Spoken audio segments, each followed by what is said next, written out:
Tu te réveilles alors que le soleil n'est qu'une fine ligne de feu à l'horizon, mais déjà, ta gorge te supplie de boire. Tu es un légionnaire romain, perdu quelque part entre les sables impitoyables de la Syrie et la frontière instable de l'Empire.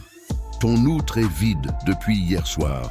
Ton centurion t'a ordonné de marcher, et chaque pas dans ce désert te coûte une énergie que tu n'as plus. Tu t'arrêtes, si tu fléchis, ce n'est pas seulement le soleil qui te tuera, c'est la loi romaine elle-même. Si tu veux comprendre comment on survit quand tout l'univers conspire contre ta simple respiration, abonne-toi à Empires enterrés. Ce que tu vas découvrir ici change radicalement ta vision de la discipline militaire. Regarde tes mains.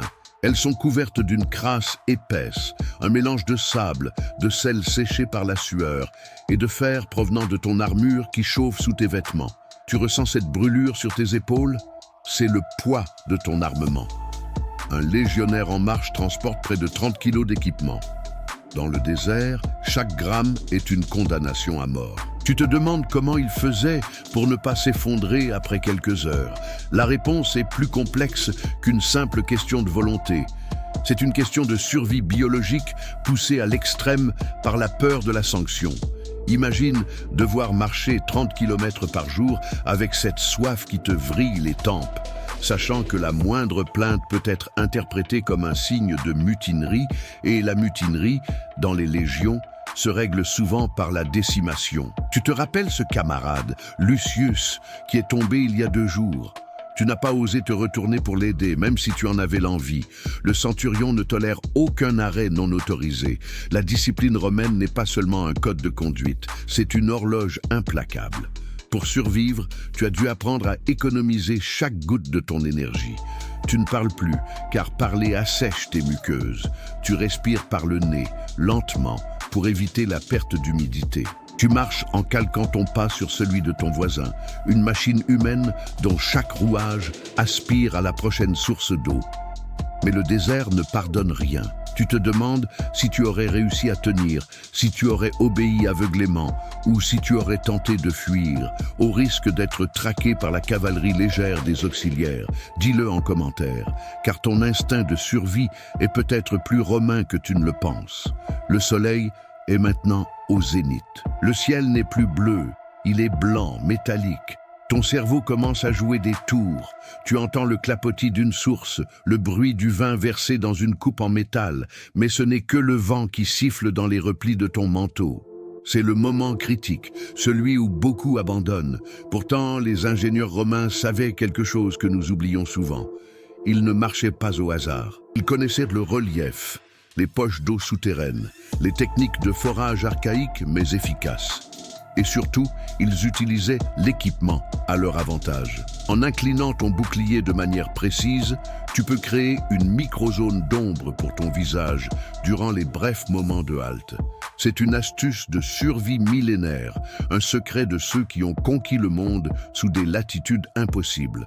Pourtant, le vrai danger n'est pas la soif elle-même, c'est la perte de lucidité. Quand tu commences à halluciner, tu perds le contrôle de ton rang. Si tu romps la formation, le centurion ne verra pas un homme qui souffre de déshydratation. Il verra un soldat qui compromet la sécurité de la cohorte. La hiérarchie est rigide comme une lame d'acier. Tu as vu comment il traitait ceux qui traînaient.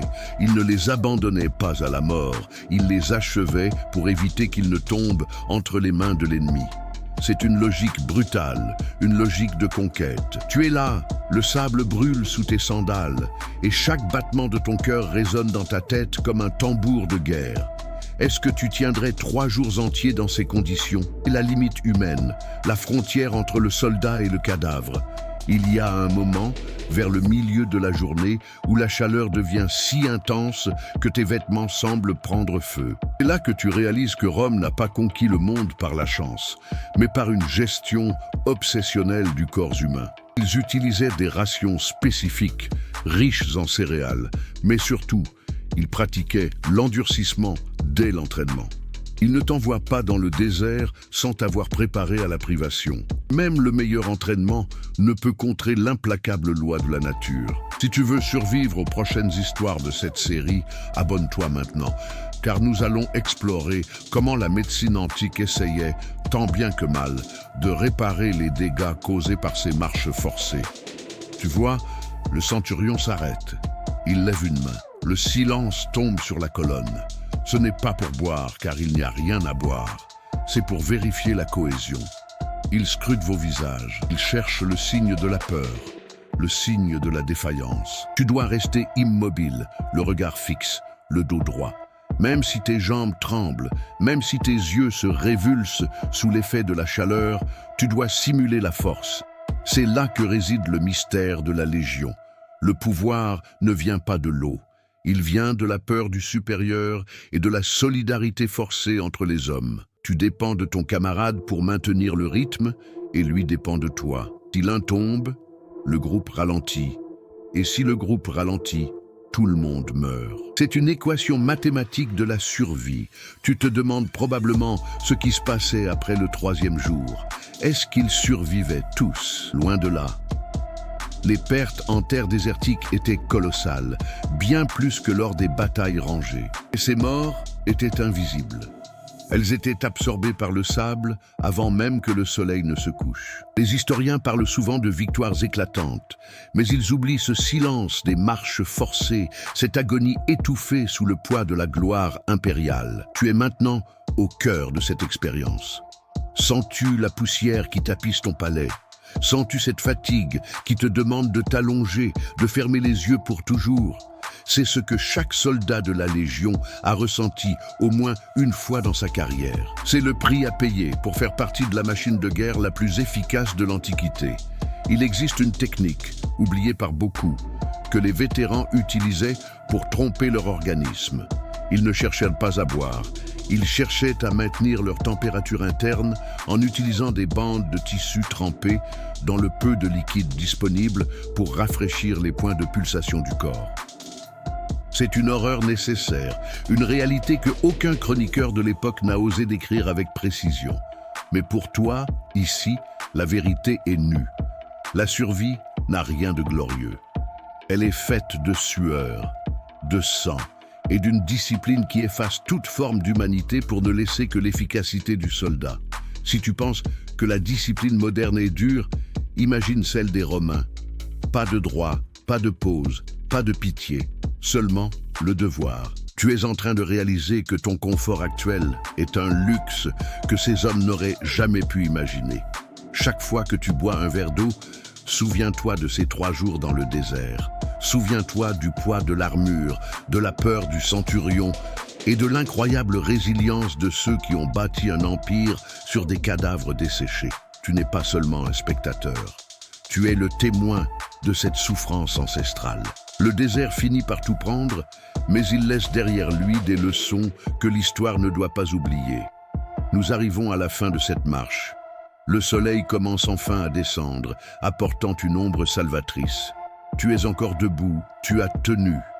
La question n'est plus de savoir si tu es un bon soldat, mais si tu es capable de comprendre ce que ces hommes ont traversé pour une ambition qui ne leur appartenait pas. La vraie révélation, celle que peu de gens saisissent, c'est que le légionnaire n'était pas un héros. C'était un homme qui avait peur, une peur tellement grande qu'elle surpassait celle de la mort par la soif. La discipline romaine était le seul rempart contre le chaos intérieur.